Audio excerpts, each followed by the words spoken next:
What is the secret of Soylent Green? First, we've got population. Now, if we do a really great job on new vaccines, healthcare, reproductive health services, we could lower that by perhaps 10 or 15%. The one that has gone better than I would have expected 5 years ago is this work to make what's called artificial meat. You can go to Burger King and buy the Impossible Burger.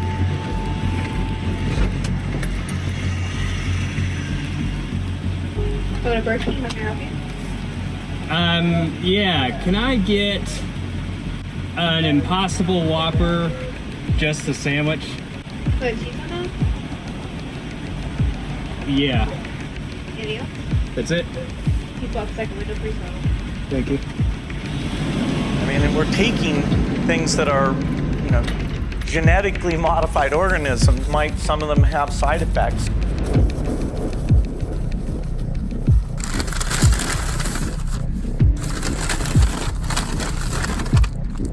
The idea, though, that you would take a technique that promises to solve nutrition problems, the likelihood that the safety profile will be okay and that will be beneficial, I hope that works out, because it is a tool where you can put in a new gene. Okay, so I have a confession to make. I couldn't bring myself to it. Something like this is so processed, I just could not imagine actually consuming this. I wanted to talk today a little bit about genetics and genetically modified. There's differences between the two, but it's interesting to see how agriculture is evolving and our food supply is evolving. One of our subscribers mentioned the other day that they had read an article saying that there'd be a 50% decrease in livestock by the year 2030. And that article did actually exist. I'm going to read a piece of it to you here from just a moment. So the article starts off with saying, we are on the cusp of the fastest, deepest, most consequential disruption of agriculture in history. By 2030, the number of cows in the US will have fallen by 50%, and the cattle and farming industry will be all but bankrupt. All other livestock industries will suffer a similar fate. While the knock-on effects for crop farmers and businesses throughout the value chain will be severe. By 2030, the demand for cow products will have fallen by 70%. Before we reach this point, the US cattle industry will be effectively bankrupt. By 2035, demand for cow products will have shrunk by 80 to 90%. Other livestock markets, such as chicken, pig, and fish, will follow in a similar trajectory. The current industrialized animal agriculture system will be replaced with a food as software model, where foods are engineered by scientists at a molecular level, and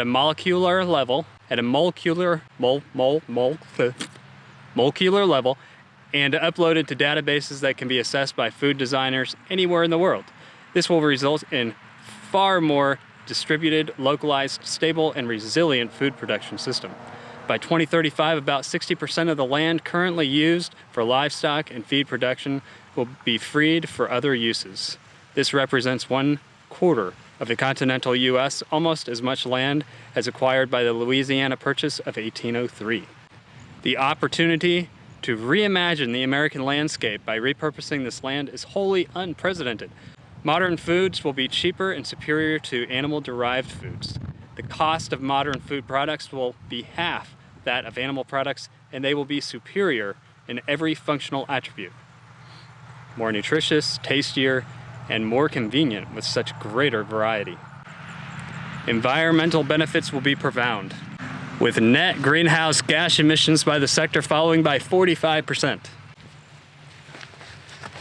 So this article was published by a California think tank called ReThinkX.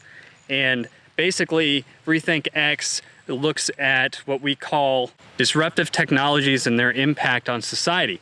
And they think that GMO foods, genetically modified, engineered, created foods, are going to completely replace the animal agriculture, the livestock sector by 2030. That's not too long ago. We're about to go into 2020, so that's about 10 years from now. In 10 years, they're saying that there's not going to be any livestock left, and the livestock industry will be bankrupt. I think ReThink should rethink a few things personally, but the truth is that there is competition out there now for livestock, and I'm going to get to that in just a moment. But before I get into the genetically modified, I wanted to just quickly talk about genetics in general, because genetics are something used in agriculture all the time. You've seen me messing around with this magazine that I have. This magazine is actually an ABS catalog for bulls. You can buy sperm out of this catalog to artificially inseminate your cows. And that's a benefit to farmers, because now we can pick our bulls based on a lot of different characteristics. Now, I'll do a separate video on this if you're interested in this stuff, because there's a lot of genetic characteristics in cattle that could help make raising cattle more efficient for farmers. And that's basically, you know, when you look at a magazine like this, now I have it open and I have Homegrown Start. I don't know if you can see him there, but he is one heck of a nice little bull, isn't he? Big bull, big bull. Anyway, so we have some semen from Homegrown, and basically, you know, what we can do is we can look at the bottom here, they've got a whole bunch of random little letters and numbers. And what those letters and numbers are telling us are what are the genetics of that cow? What is he good for? Is he good for easy births? Is he good for putting, you know, pounds on the cows faster?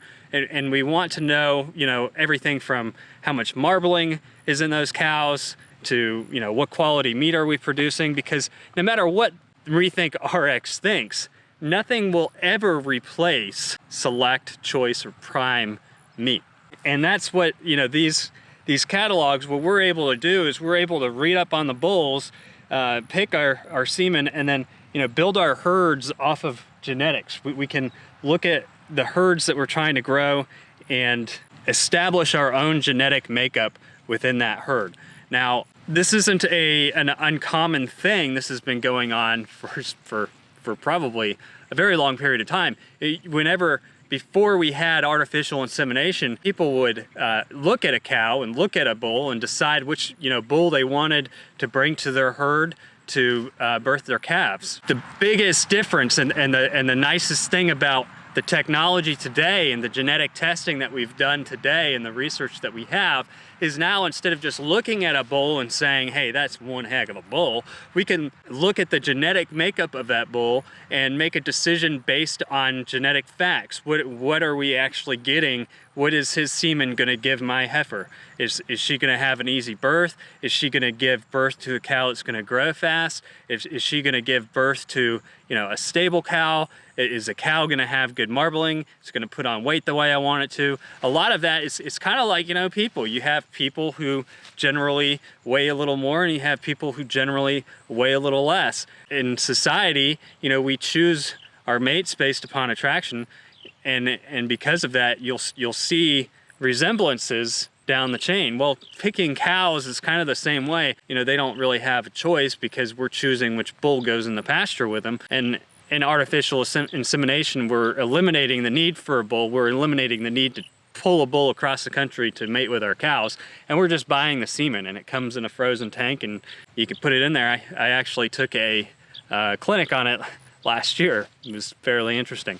That is where we are today, and something that we've been practicing for a long time, and it makes a lot of sense. It's really added a lot to the livestock industry, especially for cattlemen. The dairy farmers have been doing it for a very long time. It's very important. Genetics are extremely important to dairy farmers. It increases proficiency, and proficiency reduces the amount of resources needed to raise the cattle. Now, there are situations where we crossbreed cattle sometimes with different species. We're about to come out with a video on the Brahman cattle, and we did a video on raising Brahmans. Brahman cattle are the only cattle that were bred here in the US. They were created here in the US, and they were a creation. They were a creation that derived from a breeding program of bringing 4 different cattle together to create this Brahman bull, or Brahman cow. Those genetics were designed to create a better cow and more efficient cow for the United States. it's heat tolerant, it's insect resistant because it secretes its own natural bug repellent, and that'll be in that video. But then what we've also found is that by taking that Brahman cow that we've created, that was this hybrid cow, and it was created naturally. I mean, they didn't, mix this stuff in a petri dish. They stuck different breeds of cows together and let them do their natural mating. But what we have found is that when we take this super Brahman cow that packs on weight, that has the bug resistance, can eat almost anything, it eats like a goat, and you put it with something like an Angus, which is a different species. They're cousins, but they're different species, and you mate them, then you have something that we call hybrid vigor between the two. You kind of remove a lot of the inbred that you have with purebred things. We've seen a lot of issues with purebreds, whether dogs or horses.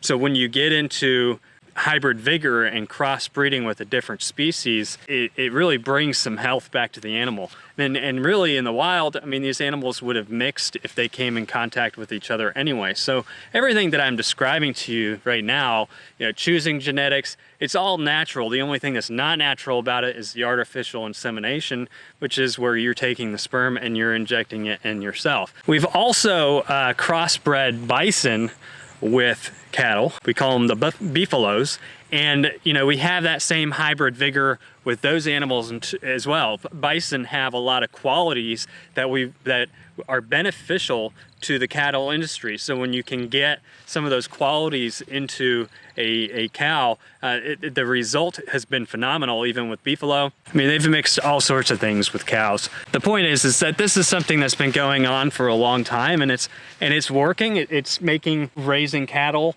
more efficient.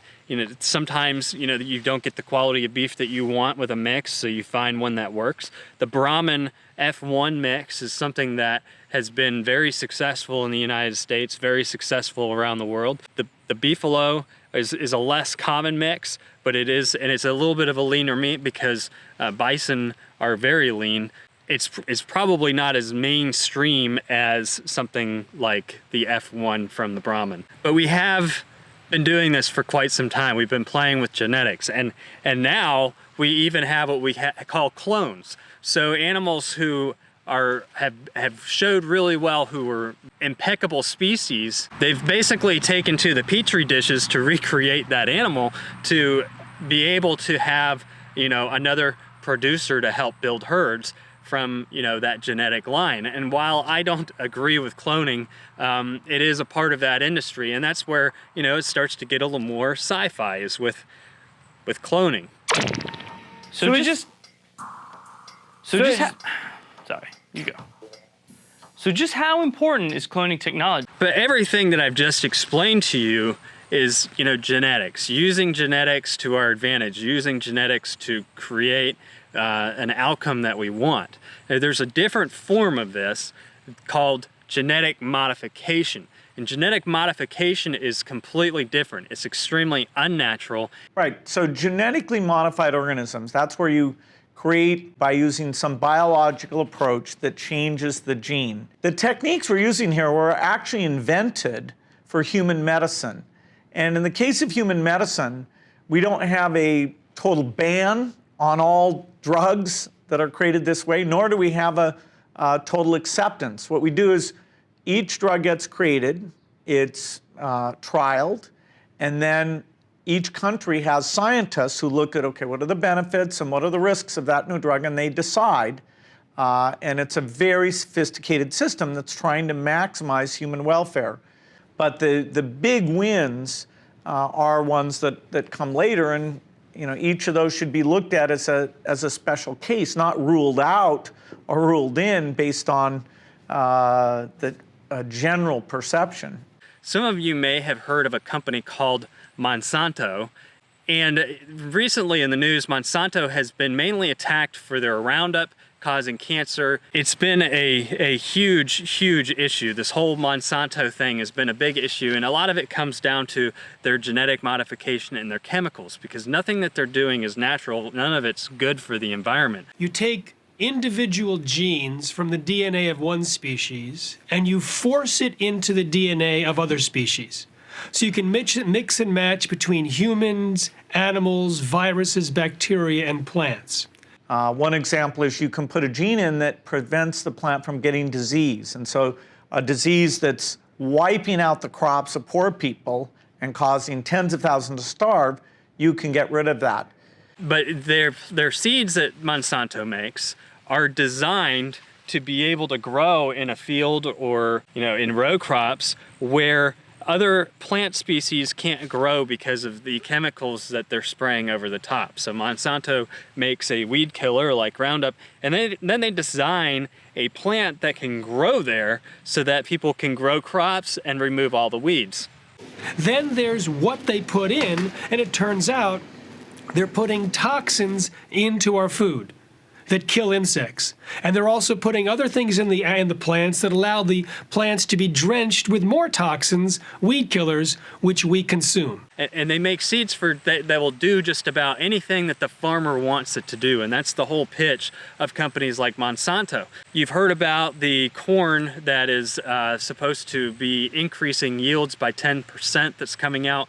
But none of it is actually natural. I mean, it's not like a series of natural selection of genetics. They're actually modifying the plants. They're modifying the plants to grow higher yields. They're modifying the plants to withstand chemicals. It's really weird is President Xi in China has come up with this idea. They're going to take seeds and they're going to pack them in a spaceship and send them to outer space and kind of let them ferment for a little bit in outer space and then bring them back to Earth and sow them on the land to see what happens. They think that they're going to get higher yields. They think that they're going to get a whole bunch of stuff because, space has radiation, cosmic rays, things that will help modify the seeds that are in that shuttle. So when they come back, they'll be able to grow all sorts of weird alien species on our planet. But that is just an example of I don't know if you would call that genetically modified or space modified, but that is where this industry is going. We're trying all sorts of different things. Irradiating things and having multiple chromosomes, that's not GMO. Whereas things where you intentionally insert in things in a very careful known way, that is GMO. GMOs, however, have been associated with more problems than just cancers. My name is Jane Acree, and I'm a reporter. I started out on a story on bovine growth hormone made by the Monsanto company. It's completely safe, increases profits. Synthetic bovine growth hormone causes the cow to produce more milk, and that in itself has problems. There are lines of evidence that consumption of this milk poses risks of breast and colon cancer. It's the single most tested new product in history. It was approved as an animal dairy drug. Many scientists say since BGH affects the milk we drink, that milk from cows injected with the drug should be tested as if it were a human drug. We were the ultimate experiment. There was a whistleblower about 10 years ago on Monsanto who was talking about prions that were growing in the plants that Monsanto was creating. And he said that these prions, which are basically an unnatural protein, a created protein that doesn't exist in any other format other than in the plants being created by Monsanto. And these proteins cause problems because they're unnatural for the animals that are eating them. They're unnatural for our environment. They're not something that we've ever mixed with before. And he was warning that of the health risks to the livestock. And even more than that, once the livestock consume these prions, then there's a risk to the humans that eat the meat, who drink the milk from those animals, because the animals have been modified now, the meat's modified, and it doesn't go away with cooking because these are proteins. So to release the products of this infant science, which is prone to side effects, into the food supply, and moreover into the environment where the self-propagating pollution of the gene pool through pollen drift and seed movement makes it irreversible, that's not responsible at this time. What you need to know is that the process itself is flawed. It creates unpredicted side effects. So there can be new allergens, new toxins, new anti-nutrients, carcinogens created from the process itself. The strongest analogy is to medicines. And, is there something to worry about with medicines? That is, might some of them have side effects? I mean, and we're taking things that are, genetically modified organisms and we're injecting them in little kids' arms. We just shoot them right into the vein. The idea, though, that you would take a technique that promises to solve nutrition problems, solves productivity problems, solves crop disease problems, nothing that uses that technique should possibly use. So it's led to a very unnatural cycle. We know that GMOs are a cause of leaky gut in people, for example. We know that GMOs are associated with the gluten allergy. Well, we know in the 1980s there was a food supplement called L-tryptophan. But one company that produced the L-tryptophan from Japan genetically engineered bacteria to produce it more economically. And that process of genetic engineering almost certainly introduced contaminants into the tryptophan, which killed about 100 Americans and caused 5,000 to 10,000 to fall sick. Genetic modification has not really turned out to be a great thing. And because of the industry, because of the money, because of the fact that there's really no other way to feed the population, they get away with it. It continues on. The only way that you can really protect yourself from GMOs is to not eat anything store-bought. But Monsanto also has a huge incentive to sell this drug. As each cow not treated is a lost income opportunity. It's unfortunate that the public is being scared, in other words, being frightened by an issue that shouldn't be of concern. We gave them fair airing to say whatever they wanted to say. Of course, if they can get you to believe it's the same milk, then what's the problem? Why are you bothering me on the 6 o'clock news with something I don't care about? I mean, if you think about it, even fruit trees are grafted together. Nothing is ever natural that we eat. It's all kind of created in our own way. And I'm not saying grafting is unnatural, but I'm just saying that, we don't have the natural pollination, cross-pollination that we would have normally had when we're planting fruit trees in a different environment. We don't have vegetables that just grow super big and luscious naturally. These are all plants and things that we're consuming from seeds that have been genetically modified. It's not just in the soy, it's not just in the corn, it's in just about everything. But it has been known to cause health problems. Thousands of physicians around the United States are prescribing non-GMO diets to their patients. They and the patients tell us that they're getting better from a wide variety of diseases and disorders. And so this gives us support for what we're also seeing with lab animals, with livestock, and with the theoretical characteristics of the toxins that are in the foods that we eat. And Monsanto is probably recognized as one of the biggest polluters of the planet right now, which is funny because the Gates Foundation, Bill Gates, is a big investor in Monsanto. Bill Gates, as you know, is an environmental activist and very outspoken about the size of our population and the need to reduce it. This equation has 4 factors, a little bit of multiplication. So you've got a thing on the left, CO2, that you want to get to 0. And that's going to be based on the number of people, the services each person's using on average, the energy on average for each service, and the CO2 being put out per unit of energy. So let's look at each one of these and see how we can get this down to 0. Probably one of these numbers is going to have to get pretty near to 0. That's back from high school algebra. But let's take a look. First, we've got population. The world today has 6.8 billion people. That's headed up to about 9 billion. Now, if we do a really great job on new vaccines, healthcare, reproductive health services, we could lower that by perhaps 10 or 15%. But Bates doesn't just invest in Monsanto. Did I say Bates? I didn't mean the guy who owns the scary hotel. I meant Gates. We all go a little mad sometimes. Haven't you? Gates doesn't just invest in things like Monsanto. He invests in artificial foods like Beyond Burger and Impossible Meats. In fact, those 2 food groups got their funding from the Gates Foundation. So we need to change cows, just cows alone. How are we going to do that? Well, actually, of all the categories, the one that has gone better than I would have expected 5 years ago is this work to make what's called artificial meat. And so you have people like Impossible or Beyond Meat invested in. You eat it as well, and you like it? Absolutely. And I call them food groups because they're kind of in their own category. They're like their own thing. Beyond Meat creates a veggie burger that is highly processed. It's just got a lot of different stuff stuck in there to try and make it taste more like meat. It's funny because Chipotle was approached by Beyond Meats and Impossible Meat Foods, and they turned it down because they said that it was just way too processed.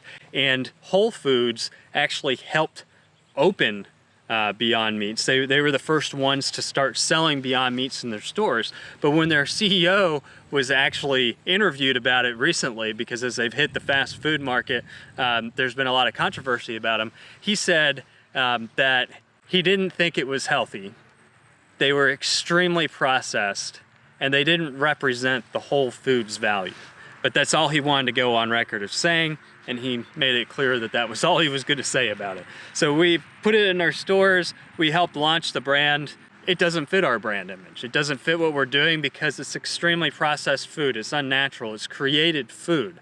Impossible Meats is probably more created than Beyond Meats. The Impossible Meats, they create blood out of heme from soybean roots. So heme is a molecule that is in every living thing, and according to Impossible Foods, they say that heme is what makes us taste blood. It's what carries oxygen. It's kind of like the molecule that transports oxygen, so it gives us that irony, bloody taste, and that's what they have taken to add to their burger mix to make it taste like meat. So what they do with this heme is they ferment it to grow fake proteins, so that they're basically growing and creating fake blood that they then mix in with this gooey mixture, and they put it into the burger. Ugh.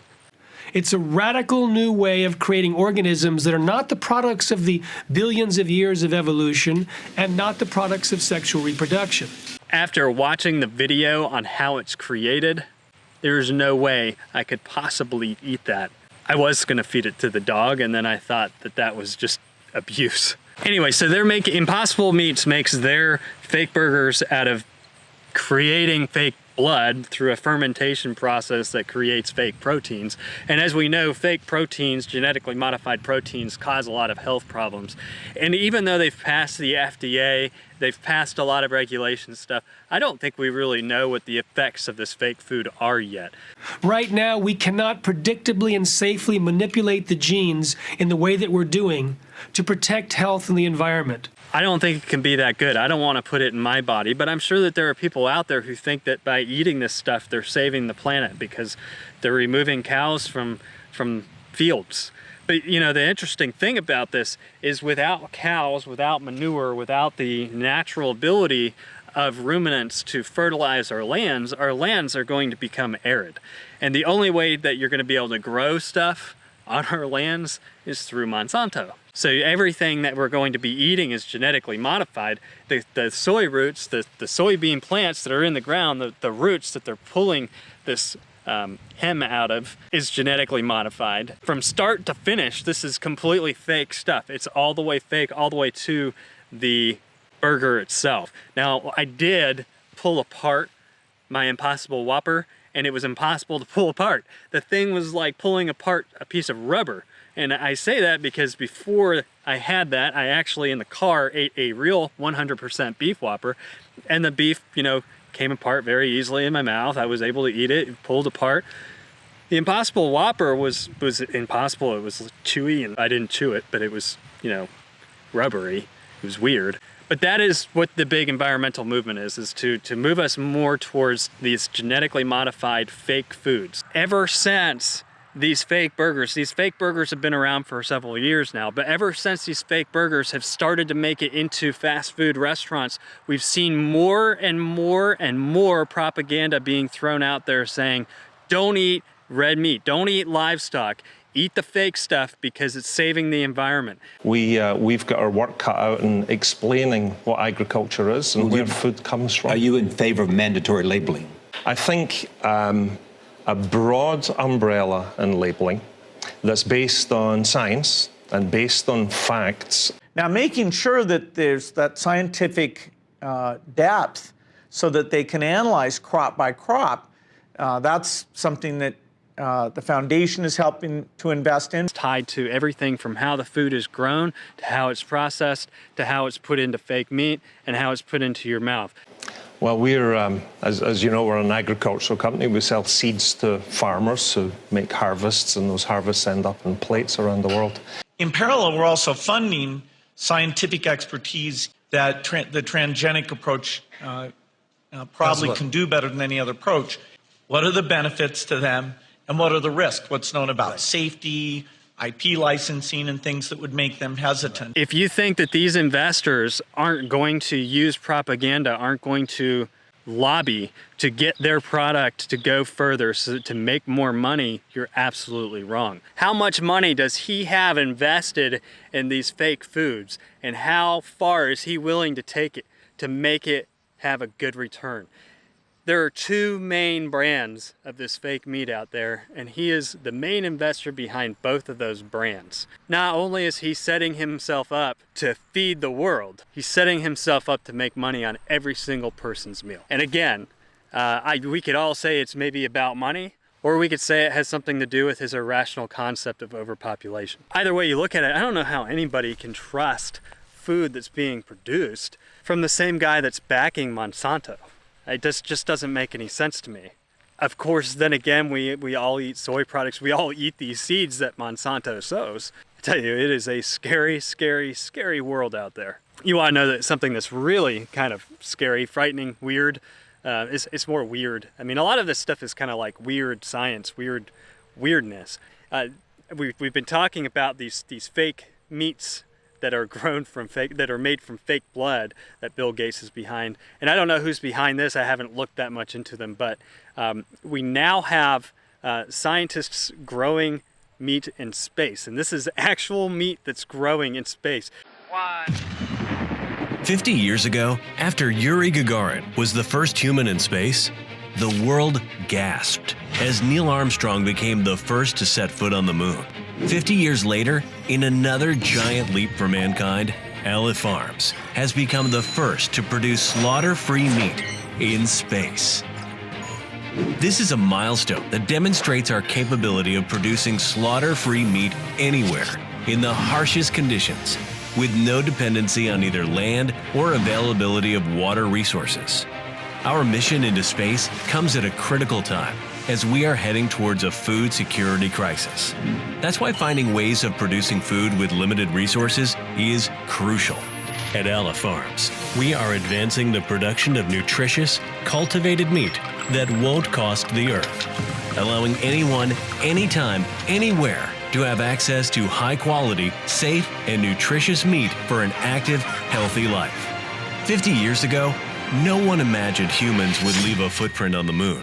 Today, we're challenging the notion that meat can be produced everywhere, leaving a minimal environmental footprint. Aleph Farms, working towards stable food security for our planet. So what they do is they take the cells from cattle and they put them in petri dishes and they grow them in outer space, and they actually eat the stuff. Well, I don't know if they eat it. I haven't seen it go into anybody's mouth, but they display it and make it look, I guess, somewhat tasty, but it's not. I don't want to eat something that was grown in a petri dish, but that's the way that these things are going. If you look at the way it's transcended, you have Beyond Meats, that's all vegetables, stuff kind of mashed together, processed, and then you go to the Impossible Burger, Impossible Foods, which is creating a fake blood through fermentation and weird sciencey stuff, to now they're just growing the tissue and the meat all together in a petri dish. Doesn't the future sound good? I can see how everybody is going to stop eating real food to eat that stuff. I mean, can't you? ReThinkX, the guys who wrote that article, by the way, are definitely a progressive group. They definitely have a bias towards progressive progressivism. I don't know that progressivism can always be, is just always liberal. Sometimes I think I see it on some of the conservative sides. And disruptive technology isn't necessarily all that bad. But when we're talking about what we're putting into our bodies, the food we eat, this genetically modified stuff, basically manufactured food, and then these science experiments in outer space to grow the food up is just kind of weird. I mean, but that is, that is the side of the industry, and there are people out there who like weird things. So anyway, we've entered the realm of weirdness. We've gone through what it seems to be, to me, kind of a natural selection process of genetics. Obviously, as we got into cloning, that was a little weird, but I don't condemn cloning. I just don't, I think it's a little strange. I don't like growing things in petri dishes, but there are people out there that do it, and there's reasons behind it. And then we've got into the genetic modification phase, where we genetically modify plants. We grow fake plants that are very unnatural and cause problems to our bodies. And now we're taking it to a whole new level in creating fake blood, growing meat in petri dishes. And this is what ReThinkX thinks is going to bankrupt the livestock industry in the next 10 years. Because in the next 10 years, our thoughts are going to become so progressive that we're all going to choose to eat unnatural foods. Now, they also said that part of the reason why we'll eat that way is because these fake foods, these fake meats, would be 50% less the cost of real meat. But I can tell you, just from my Whopper versus my Impossible Whopper, the Whopper is what I actually ate. The Impossible Whopper went in the trash. I'm not putting that in my body. You couldn't pay me. I'm sorry if some of you thought it would have looked good. But the Whopper cost $1 less than the Impossible Whopper. The Whopper was at least 25% less expensive than the Impossible Whopper. So the meat is actually cheaper than the fake stuff. And maybe they're thinking as they get into mass production of this that they'll be able to make something that's cheaper. But I'm kind of hoping it never makes it to mass production because I think it's weird. But yes, this stuff is actually going on. They are publishing these articles. They're publishing a lot of propaganda to try and get people to eat this fake meat. It's a big investment. You want to make a return on it. And I think that there are alternative motives to getting people to eat this fake food that is produced through all these GMOs that I don't want to get into personally. But if you do your research and you look at what it is that you're eating, and you care about your body and you care about these things, then it might change your decision, not just on eating those foods, but also where you shop and buy your food, where you get your meat from. After reading some of the things that I have read about GMOs, I don't even want to eat a cow that's been eating that corn, to be honest with you. I'd rather just buy grass-fed. But everybody has a different preference. Some people don't care. And unfortunately for the fake meat industry, I think the people who just don't care are also the people who are going to continue to eat whatever it is that they want. If that's a ribeye steak, they're going to eat a ribeye steak. They're not going to eat a soylent steak. And there is a big environmental movement out there. There are vegans, there are vegetarians, and maybe they want the taste of fake blood. I mean, maybe that is what they're actually looking for. They've been wanting it. They've been desiring it. And luckily for them, they cook these veggie burgers and these fake meat burgers and things on the same grill as the 100% beef burgers, so you get a little bit of the flavor cross there. Makes me rethink eating that Whopper, to be honest with you.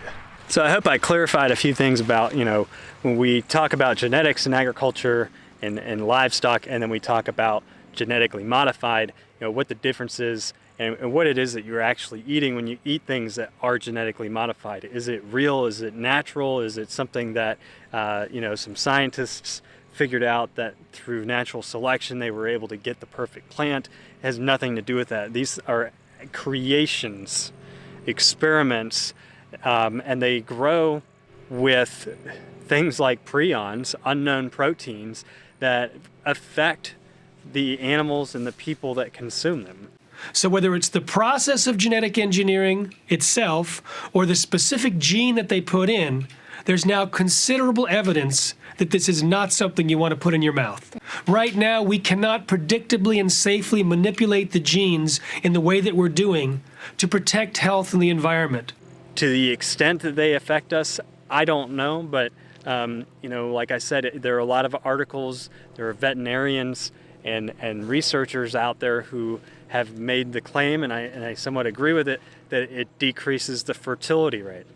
And we know that, when it comes to some of the founders, some of the backers to this stuff, that is one thing that they would like to stop is the fertility rate of humans. They want to see a decline in human births, because to them that's the most socially acceptable way of getting a handle on the population, to decrease the births. But then there are all these other side effects from GMOs, like gluten allergies, gluten problems, leaky gut, that are in some ways reducing the lifespan of people as well.